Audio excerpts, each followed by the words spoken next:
Assalamualaikum warahmatullahi wabarakatuh. Nama saya Heni Prastio, jurusan Pendidikan Islam Anak Usia Dini semester 4. Di sini saya membuat video untuk memenuhi tugas ujian akhir semester mata kuliah kurikulum pembelajaran anak usia dini dengan dosen pengampu Yuli Fatimah Warosari, SKG, SPD, MPD, dengan judul Gagasan Kurikulum Pendidikan Anak Usia Dini. Selamat menyaksikan. Pengertian gagasan kurikulum pendidikan anak usia dini, yakni seperangkat kegiatan belajar yang dirancang untuk mengembangkan potensi anak di usia dini. Tujuannya untuk menciptakan lingkungan belajar yang mendukung perkembangan anak. Dalam Undang-Undang Nomor 20 Tahun 2003 tentang Sistem Pendidikan Nasional adalah seperangkat rencana dan pengaturan yang digunakan sebagai pedoman penyelenggaraan pembelajaran. Gagasan kurikulum pendidikan anak usia dini mencangkup 1. Membangun pengetahuan, keterampilan, dan sikap anak usia dini. Yang kedua, membangun anak usia dini yang berkualitas. Ketiga, membangun kemampuan anak usia dini. Yang keempat, mengembangkan imajinasi dan kreativitas anak. Yang kelima, membangun lingkungan belajar yang beragam dan kaya stimulasi untuk anak usia dini. Kedua, gagasan kurikulum pendidikan anak usia dini dari para ahli. Yang pertama, Montessori. Maria Montessori adalah seorang warga Italia yang lahir tanggal 31 Agustus 1870. Menurut Montessori, setiap anak memiliki potensi dan bakat masing-masing. Eduardo Talamo meminta Montessori mendirikan sebuah sekolah untuk membantu rakyat miskin di tempatnya di sebuah desa kumuh di Roma. Casa de Bambini atau rumah anak adalah nama sekolah sebagai anak untuk mengembangkan kepribadian dan kegiatannya Montessori. Prinsip-prinsip pendidikan Maria Montessori. Prinsip utamanya Maria Montessori adalah yang pertama, menghargai anak atau kebebasan, pembelajaran aktif, periode sensori motorik anak, persiapan lingkungan, perkembangan individual, pendidikan holistik. Gagasan utama Maria Montessori, kemandirian dan pengalaman yang nyata. Pembelajaran yang berpusat pada anak, fokus pada kemandirian dan eksplorasi. Lingkungan belajar yang dirancang untuk anak menggunakan alat bantu yang spesifik dan sesuai tahap perkembangan mereka. Guru berperan sebagai fasilitator, bukan sebagai pengajar langsung. Yang kedua, Sylvia Ashton Warner. Sylvia Ashton Warner adalah seorang pencetus gagasan pendidikan yang merupakan gerakan progresif secara nasional maupun internasional. Gagasan pendidikan yang dicetus Sylvia adalah kebaruan pasca perang yang mendorong masyarakat untuk berkreasi dan mengekspresikan diri. Sylvia adalah figur yang membantu mengembangkan paradigma pendidikan behavioristik.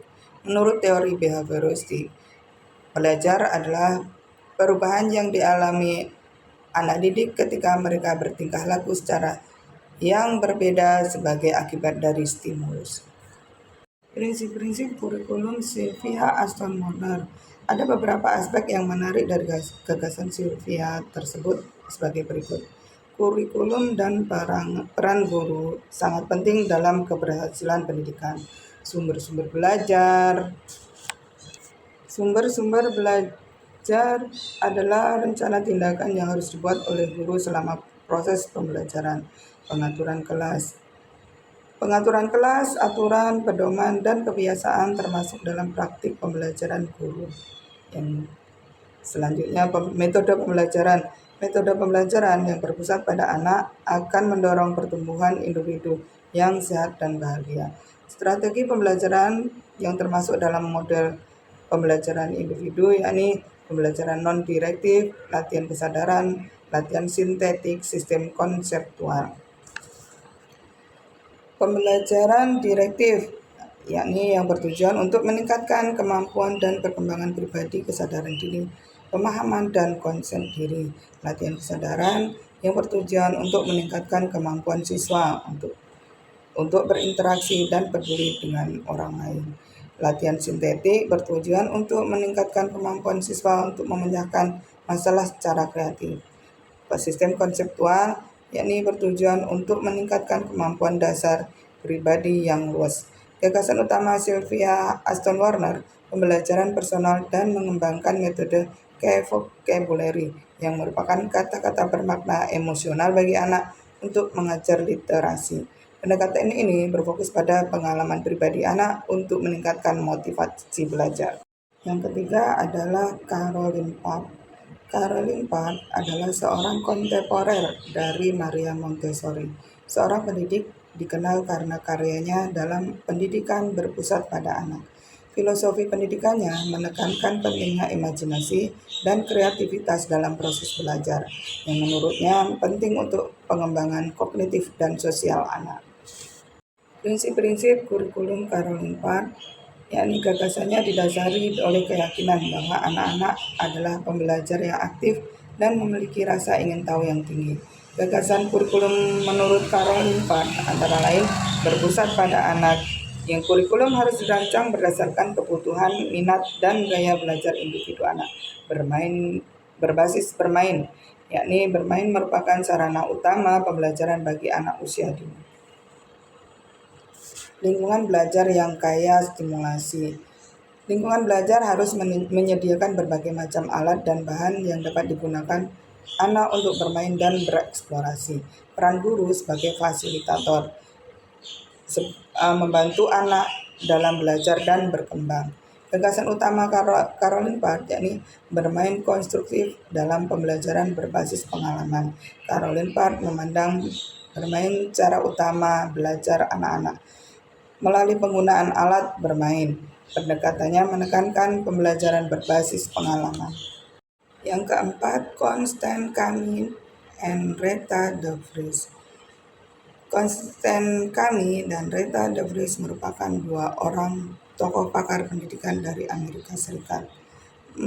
Beliau mencetuskan gagasan kurikulum yang berfokus pada penemuan matematika, yakni konstruktivis matematik kurikulum di tahun 1980-an. Gagasan mereka didasari oleh keyakinan bahwa anak-anak mampu membangun pengetahuan matematika mereka sendiri melalui proses eksplorasi dan penemuan. Prinsip-prinsip kurikulum Kami dan Reta. Penekanan pembelajaran pentingnya belajar melalui pengalaman langsung bagi anak usia dini. Prinsip gagasan Kami dan de Vries memiliki beberapa poin utama, yaitu berpusat pada anak, belajar melalui pengalaman langsung, penemuan matematika, peran guru sebagai fasilitator.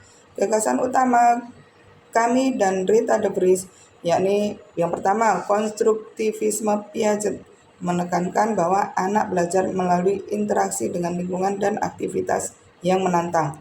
Yang kedua, pendekatan ini mengutamakan pengembangan keterampilan berpikir kritis dan pemecahan masalah. Prinsip-prinsip pendidikan Carl Breiter yakni model Breiter-Engelmann. Model ini dikembangkan di tahun 1960-an. Yang kedua, model kurikulum yang mempersiapkan anak untuk tumbuh lebih cepat sesuai dengan usianya. Kelebihan model Breiter-Engelmann antara lain berpartisipasi dalam kegiatan penilaian rutin. Yang kedua, mengurangi praktik yang tidak perlu. Ketiga, lebih fokus pada respon verbal. Yang keempat, memastikan merencanakan tujuan. Yang kelima, membutuhkan banyak usaha. Yang keenam, Siegfried Engelmann. Gagasan utama Carl Breiter dan Siegfried Engelmann yakni Direct Instruction atau DI adalah pendekatan yang menekankan pengajaran eksplisit, latihan berulang, dan evaluasi terstruktur. Breiter dan Engelmann mengembangkan metode ini untuk memastikan setiap anak mencapai hasil belajar yang optimal. Prinsip-prinsip Siegfried Engelmann dalam pendidikan adalah yang pertama, program studi terstruktur dan terorganisir. Yang kedua, menggunakan metode pengajaran yang logis dan terstruktur. Yang ketiga, memberikan tanggung jawab yang jelas dan spesifik kepada siswa. Yang keempat, memberikan pelatihan yang sistematis dan berulang. Yang kelima, pemantauan rutin terhadap kemajuan siswa. Yang keenam, menerapkan pembelajaran berbasis bukti dan data empiris. Demikianlah materi presentasi tentang gagasan kurikulum pendidikan anak usia dini dari beberapa para ahli. Mohon maaf apabila ada kesalahan maupun kekurangan dalam penyampaian materi. Wabillahi taufiq wal hidayah. Wassalamualaikum warahmatullahi wabarakatuh.